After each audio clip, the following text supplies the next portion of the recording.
Officer Ethan Carter had never been one to follow the rules. Born into a family of first responders in Springfield, Massachusetts, Ethan's path had always been set. His father wore the badge proudly for over 2 decades before tragedy struck. When Ethan was just 12, he witnessed his father fall in the line of duty. The day his father was laid to rest, Ethan made a vow that shaped the rest of his life. He would carry on his father's legacy and serve with honor. By 2017, Ethan had risen through the ranks of the Metropolitan Police Department, impressing everyone with his dedication and skill. Despite offers to join specialized units, he chose to stay with the K-9 division. It wasn't about prestige for him. It was about loyalty. Dogs don't lie, and they don't play politics, he often said with a smile. He believed in the simple truth that dogs, especially police dogs, were the purest form of trust a handler could have. But Ethan wasn't just looking for any dog. He had a deep yearning for a partner who understood loss as he did. Max, welcome to HeartForce channel, where you and I find more meaning in life through stories about dogs. Before we continue, please comment below and let us know where you are listening to this video from. And if you have any stories about your dog, feel free to share them with everyone. Max was a German Shepherd who had known more pain than most could imagine. A former K-9 partner to veteran officer James Morrison, Max had once been a star. He had helped solve countless cases, drug busts, search and rescue missions, and even saving lives in dangerous situations. However, it all changed after one fateful warehouse raid. The mission had gone horribly wrong. Officer Morrison, Max's handler, was critically injured, and a young German Shepherd fought to shield him from enemy fire. Max had done everything in his power to protect the one person who had been his everything. But when Morrison died in the hospital, Max was left broken and traumatized. The psychological evaluations that followed were damning. Max was labeled as having acute attachment disorder and resistance to new handlers. 3 attempts to pair him with new officers had failed miserably. The once proud dog was now a shadow of himself, reduced to spending his days in the kennel, eyes glazed over, his once loyal spirit extinguished. The K-9 unit had written him off. Max was considered too damaged, too dangerous to handle. He was one step away from early retirement, bound to spend the rest of his days in a kennel, alone. But Ethan saw something in Max, a reflection of the pain he himself had buried deep within. Just like Max, Ethan had lost someone he loved. Just like Max, he had built walls around his heart, afraid to trust again. But if there was one thing Ethan had learned from his father, it was that trust wasn't built in grand gestures. Trust was built in small moments, when no one else was watching.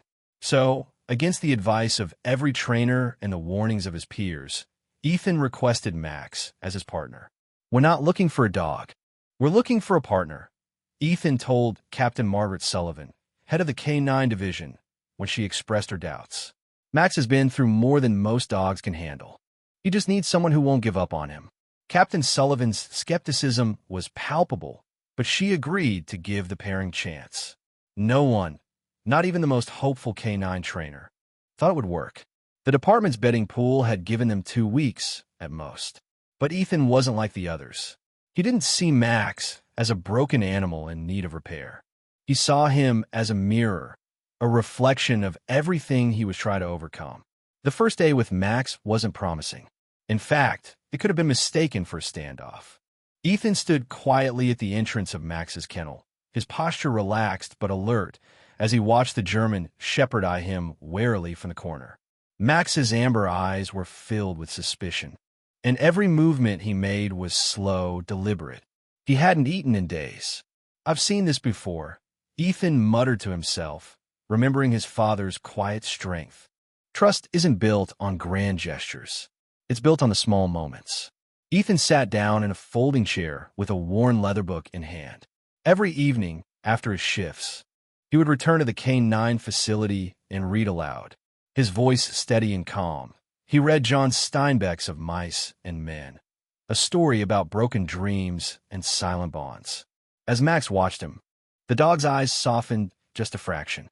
Every night, Ethan would read to Max, just as he had read to himself when he was young. Slowly, a bond began to form. By the sixth night, something had changed. Captain Sullivan found Ethan asleep in his chair, the book fallen into his lap. Max had moved closer, his once stiff body now lying comfortably near the fence. The first sign of trust in over a year. "Carter, this isn't part of your duty," Captain Sullivan observed quietly. "You're spending every night here." "I'm not giving up on him," Ethan replied, his voice carrying the weight of his promise. Max lost everything. He just needs someone who won't give up on him. From that night forward, things began to shift. Max started eating again, responding to simple commands, and even following Ethan's movements with a sense of anticipation. It was as if he had finally realized that not everyone who came into his life would leave him broken. For the first time in a long time, Max's eyes held a spark of hope. What no one expected was that this partnership, born from two broken spirits, would not only rewrite the rules of K-9 training, but would become a beacon of what loyalty, trust, and resilience could truly mean. Ethan and Max's first training session was anything but conventional. Unlike the standard K-9 obedience exercises, where dogs were expected to follow precise commands and execute flawless actions, Ethan chose a different approach. He didn't care about the technicalities, he cared about the connection. And he knew that Max's strength didn't lie in flawless obedience, but in the unbreakable bond they were building. The training yard was filled with other officers and their dogs, most of them seasoned veterans. They watched with skepticism as Ethan and Max entered the yard, their every move under the watchful eye of the K-9 trainers. Officer Linda Martinez, a senior trainer, shook her head, wondering how this pairing would possibly work. Ethan was too soft, Max was too broken. They were a disaster waiting to happen. "Good luck, Carter," Linda muttered, her voice tinged with doubt as she checked her clipboard. Max hasn't even shown interest in basic commands for months. He hasn't worked with a new handler long enough to even trust them. But Ethan wasn't listening to her doubts. He knelt down beside Max and placed his hand on the dog's head. The German shepherd's eyes shifted uneasily, but Ethan was calm. In that moment, he wasn't just a police officer with a mission. He was a man who understood the pain of loss, a man who had seen firsthand how broken things could be and still find a way to heal. "You got this, partner," Ethan whispered, his voice steady. "Let's show them what we can do." The first obstacle was a standard K-9 course: tunnels, jumps, and balance beams. Max hesitated as Ethan gave the first command, but his body language wasn't aggressive. It was uncertain. For a moment, it felt like they were at a standstill, a pause before the storm of doubt would hit. But Ethan didn't rush him. He simply waited, watching as Max seemed to struggle with the command. "Take your time, Max," Ethan said, his voice like a calming breeze. "We're in this together." Max's tail twitched just slightly. He took a step forward, then another, until he was moving toward the first obstacle, the 6-foot wall. Previous handlers had forced him through such tasks, but Ethan didn't believe in force. He moved to the wall himself, placing his hand gently on the structure. Max followed suit, not because he was commanded to, but because he trusted the quiet man beside him. The crowd gathered around the yard began to whisper, some in disbelief, others in astonishment. Max had just completed an obstacle with ease, without a single forceful command.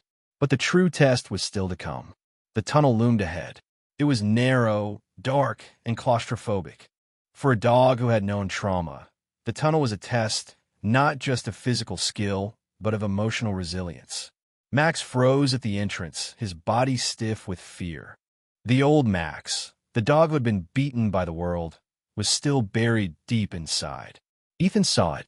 Without hesitation, Ethan dropped to one knee beside Max, speaking softly. "It's okay, Max. I've got you. We're doing this together. No fear." Max's ears flicked, and for a moment, it seemed like he was listening. He took a step into the tunnel, then another, and slowly, cautiously, he followed Ethan through.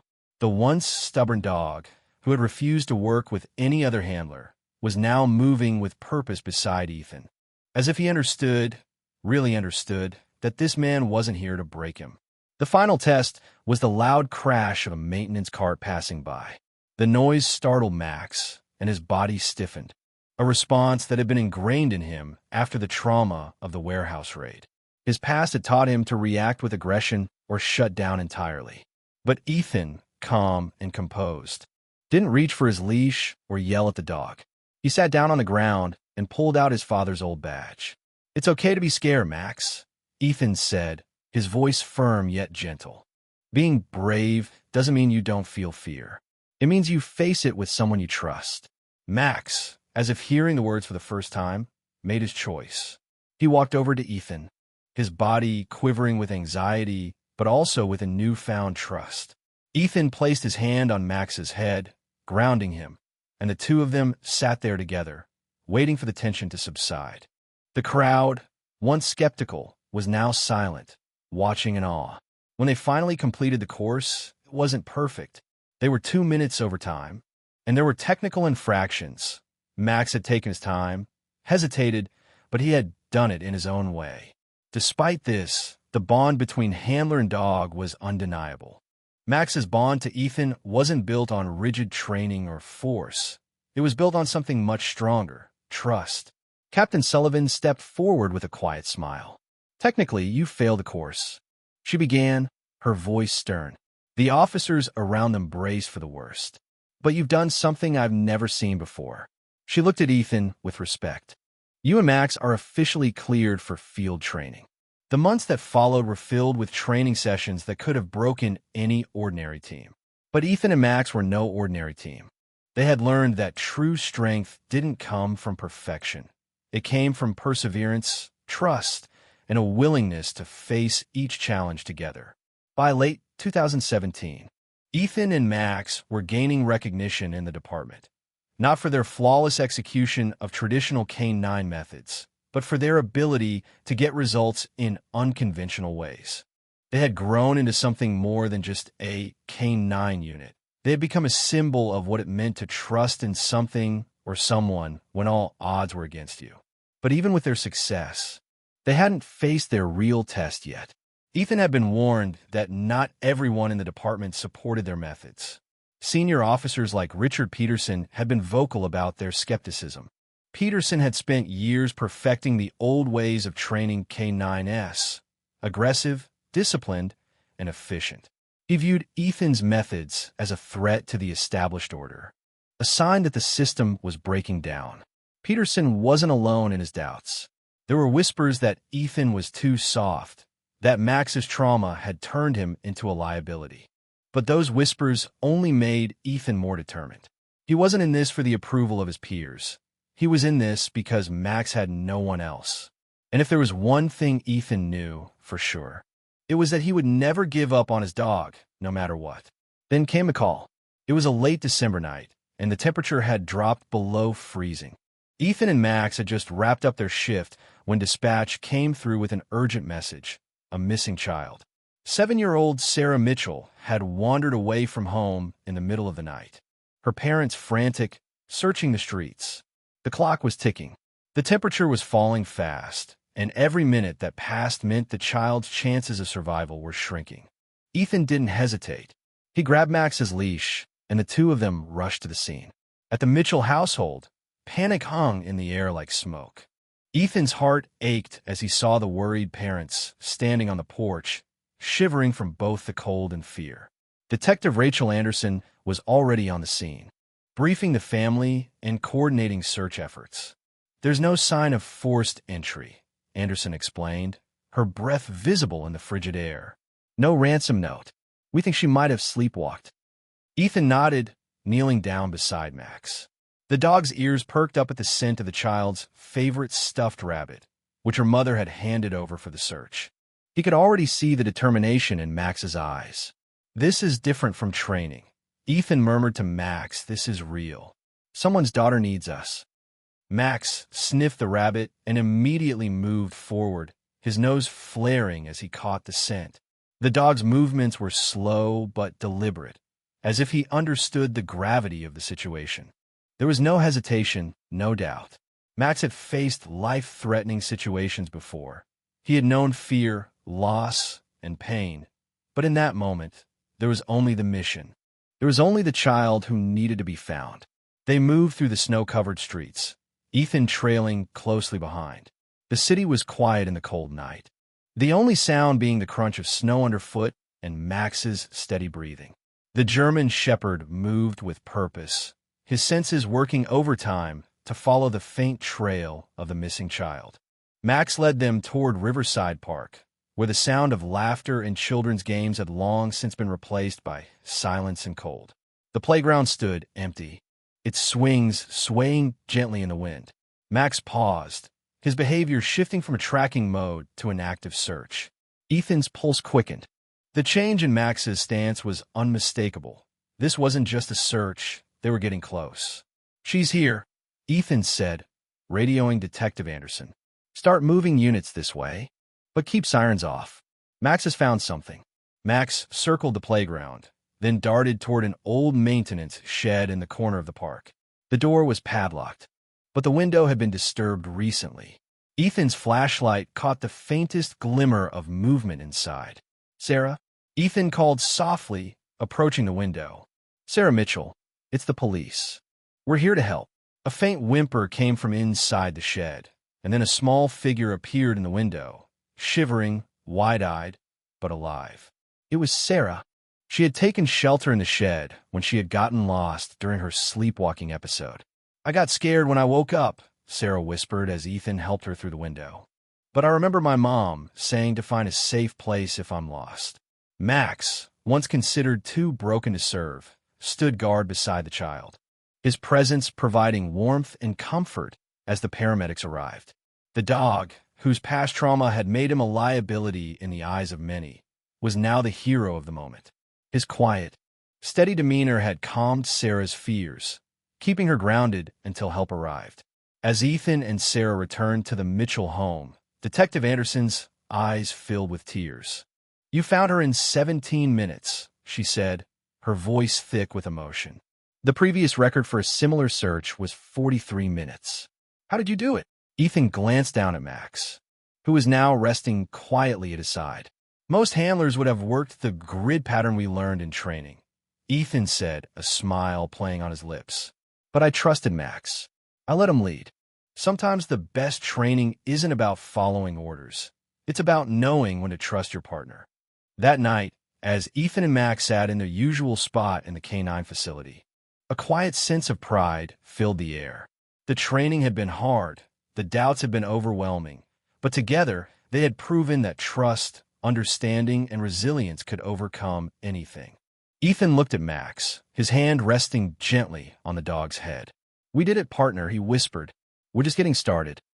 The success of the Mitchell case brought a sense of accomplishment that Ethan and Max hadn't anticipated. Their bond was stronger than ever, and the department was beginning to see them not as an anomaly, but as a model of what K-9 units could become. The soft approach, the understanding, and the patience, they were all proving to be far more effective than anyone had expected. But the success brought its own challenges. It wasn't long before Ethan and Max's methods became the subject of heated discussions. Senior handlers like Richard Peterson, who had spent decades in the K-9 unit, continued to voice their disapproval. To them, Ethan's approach was nothing short of reckless.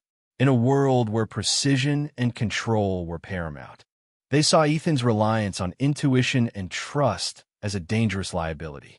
Peterson wasn't alone in his concerns. Whispers spread throughout the department, with many officers questioning whether the new methods were undermining the very principles they had been taught. It became clear to Ethan that their success would not be tolerated by everyone. The traditionalists had their eyes on them, and they were not backing down. Then came the call that would change everything. It was an operation that no one had anticipated. The Rodriguez cartel, a ruthless drug trafficking organization, had managed to evade law enforcement for years. Their operations were complex, their tactics deadly. The cartel had been slipping through the cracks, outsmarting everyone from local cops to federal agents. But now, with new intelligence, the department had finally tracked the cartel to 3 potential locations. A simultaneous raid was in the works. This was it, the big test. Ethan and Max were assigned to Team Alpha, the most critical team in the operation. They would be tasked with providing initial scent confirmation before the raid teams moved in. The pressure was immense. There was no room for failure, not with so many lives on the line. And yet, even as the tension built, Ethan felt an overwhelming sense of calm. The night before the operation, Ethan sat in the K-9 facility with Max, their usual spot by the kennel. He pulled out their current book, Jack London's Call of the Wild, and began reading aloud. The words were a comfort to both of them, a reminder of the bond they had formed. In this quiet moment, nothing else mattered. Tomorrow, everything would change. But tonight they had their bond, their trust, and the certainty that they were ready. The briefing the next morning was intense. The operation was classified as high risk, with extensive planning and preparation going into the raid. There were 3 targets, each more dangerous than the last, and the team needed to be ready for anything. Agent Marcus Williams, a veteran of countless operations, laid out the plan. We have precise intel on the Rodriguez cartel's movements, but we can't afford any mistakes. If we move too quickly, we risk blowing the operation. If we miss even a small detail, it could cost us everything. Ethan and Max's role was clear. They would be at the front, using their specialized skills to confirm the presence of drugs and suspects before the raid teams moved in. The pressure was immense. But Ethan knew something the others didn't. Max's calm demeanor, his ability to read a situation and remain unshaken, was exactly what they needed in this high-stakes mission. As the team prepared to depart, tension hung in the air. Max, now fully equipped with his tactical vest, sat at Ethan's side, his eyes alert but calm. He didn't need any words from Ethan to know what was at stake. Max's body language was clear. He was ready. The team moved out in the early morning hours. The city still asleep as they made their way toward the target locations. The streets were quiet, but the tension was palpable. Ethan and Max were silent, focused on the task ahead. The weight of the operation pressed down on them, but neither of them flinched. At the first location, a large industrial warehouse on the outskirts of the city, Ethan and Max went to work. The air was thick with anticipation as they moved along the perimeter of the building. Max's nose flared as he picked up the faintest scent of chemicals and drugs. His movements were precise, his body language calm, but Ethan could see the intensity in his eyes. This was what they had trained for. Max, Ethan whispered, giving the dog a subtle nod. Track. Max moved forward, his movements quiet and deliberate.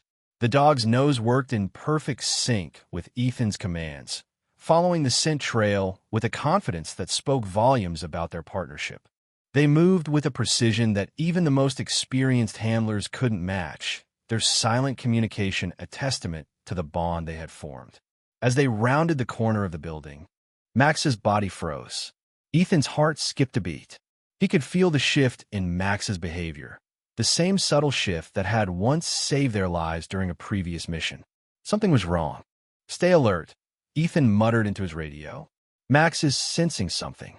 Ethan's instincts kicked in, and he quickly scanned the area. He saw nothing unusual, but Max's posture remained tense. The dog was signaling that something wasn't right. Then, in a split second, the calm silence was shattered. The sound of footsteps, followed by a low click, echoed through the air. Ethan's heart raced. He knew instantly that they had been compromised. Move! Ethan shouted into his radio as he grabbed Max's leash and pulled the dog into a more secure position. But it was too late. The sound of gunfire erupted from the building as cartel members, alerted to their presence, opened fire. Ethan's training kicked in, but his focus remained on Max. The dog, who had once been broken by trauma, now stood firm at Ethan's side, his instincts guiding them through the chaos. They couldn't afford to panic. Ethan and Max moved quickly, ducking behind cover and using their unique method of subtle communication to navigate the danger. Max's calm demeanor and precise movements allowed them to evade the gunfire and maneuver into a safer position. As the raid teams moved in, the chaos intensified. But through it all, Max remained calm, his body working in perfect sync with Ethan's every move. Together, they provided crucial intel, helping the raid teams clear the building efficiently and safely. When the dust settled and the team regrouped, it was clear that Ethan and Max had not only survived the operation, they had helped make it a success. Captain Sullivan approached Ethan, her face a mixture of relief and admiration. "You did it," she said, her voice soft but filled with respect. "You proved that your methods work, even in the most dangerous situations." Ethan glanced down at Max, who was sitting at his feet, his eyes calm and steady. "We did it together," Ethan said quietly. "Max is more than just a K-9. He's my partner." The aftermath of the Rodriguez cartel operation left the department in a state of reflection. The raid had been a success, thanks to Ethan and Max's unique partnership, but the road ahead was fraught with challenges. Ethan had proven that his unorthodox methods could work under extreme pressure, but he also knew that not everyone was on board with the change. The old guard was beginning to question the very foundation of the department, and some were even making moves to push back. In the weeks following the operation, whispers grew louder. Senior officers like Richard Peterson, who had been a steadfast believer in traditional methods, were now openly critical of the success Ethan and Max had achieved. The bond between handler and dog had proven effective, but Peterson was not one to embrace change easily. To him, Ethan's methods were a sign of weakness. He'd built his career on rigidity and control, and the idea of a K-9 unit operating on trust rather than command was an affront to everything he stood for. But Ethan wasn't focused on the critics. He knew what mattered: Max and the bond they had formed. Together, they had faced adversity, danger, and doubt, and together, they had overcome. They were more than just a K-9 unit. They were a family. And it was that family that would carry them through the final test. That test came sooner than expected. It was an ordinary day when the call came in. Ethan and Max were assigned to another high-risk operation, a domestic disturbance involving an armed suspect who had barricaded himself inside a house with his elderly mother. The situation was volatile, and the department had mobilized quickly. The traditional response would have been to send in a highly trained K-9 to neutralize the suspect, but Ethan had a different approach in mind. "Max," Ethan said softly as he patted the dog's head, "we're going in, but we're not using force. We need to show them that we're here to help." Max's amber eyes locked onto Ethan's, understanding without words. The German Shepherd's loyalty ran deeper than any command could reach. He had learned the power of trust and restraint, and he would follow his handler's lead no matter what. As they approached the house, the tension in the air was palpable. The suspect, armed and agitated, was inside with his mother, threatening anyone who came near. The team was on edge, but Ethan remained calm. He positioned Max at the back door, not as a weapon, but as a calming presence. Max lay quietly by the door, his eyes fixed on the house. The situation was delicate, and the traditional approach would have been to force the suspect into submission. But Ethan wasn't concerned with force. He was concerned with trust. As the minutes ticked by, the suspect grew more agitated. He yelled at the officers outside, threatening violence if anyone tried to come closer. Ethan took a deep breath and made a decision. "Let's talk to him," Ethan said, his voice steady. "I'll go in." He stepped forward, and as he did, he noticed the suspect's gaze shift to Max. The dog lay perfectly still, calm and unwavering. The sight of the German Shepherd, a dog who had been through trauma and loss, just like the suspect, made something shift in the air. There was a moment of recognition between the two, an unspoken understanding. "That's Max," Ethan said, his voice carrying through the door. "He's been through hell and back just like you. Maybe we can talk about it. Maybe we can find a way to help." The suspect, who had been ready to escalate the situation, hesitated. There was a moment of silence, and then, in a voice cracked with emotion, the suspect spoke. "I had a dog once," the man said, his voice shaking. "His name was Rex. He was my best friend, but I lost him. I lost everything." Ethan's heart ached as he listened. He knew what this man was feeling. He had felt that pain too. And Max, with all his trauma and heartache, understood too. The bond between them was undeniable. "Rex would want you to come out of this, just like Max wants to help you now," Ethan said softly, his voice full of understanding. "It's not too late. You don't have to do this alone." There was a long pause, and then the door creaked open. The suspect, still holding his weapon, stepped into view. His eyes were filled with conflict, but there was a flicker of hope. And then, something incredible happened. Max, once considered a lost cause by many, stood up slowly and approached the man, his body language calm and non-threatening. The dog, who had once been traumatized by violence and loss, now stood as a symbol of healing. The suspect dropped his weapon. The tension in the air dissipated as the officers moved in to arrest him without further incident. The elderly mother, unharmed, was led to safety. Ethan stood by Max's side, his heart swelling with pride. They had done it, not through force, not through aggression, but through trust, through understanding, through the bond that had been forged through pain, healing, and resilience. Later that day, in the quiet of the K-9 facility, Captain Sullivan approached Ethan. "You've done it again," she said, her voice full of admiration. "Not only did you save that man's life, but you proved something bigger, something that's been hard for some people to accept. You've shown us that trust, understanding, and loyalty are more powerful than any weapon." Ethan smiled, his gaze shifting to Max, who was resting contentedly at his feet. "Max showed me that," he said softly. "Sometimes the strongest partnerships aren't built on control. They're built on trust." As the sun set over the department, Ethan and Max stood together, ready for whatever the future would bring. They had faced the ultimate test, one of life, death, and everything in between, and emerged victorious. The road ahead wouldn't be easy. There would always be those who doubted them, who believed in the old ways. But Ethan and Max knew something they didn't. They knew that change, while difficult, could be the key to a better future. They knew that loyalty and trust, no matter how broken, could heal anything. And with that, they were ready to face whatever came next together. Ethan and Max's journey shows us that even the most broken bonds can be mended. Max's transformation from a broken dog to a hero is proof that no matter the pain or loss we experience, we are capable of overcoming it, as long as we trust in those who are there to support us.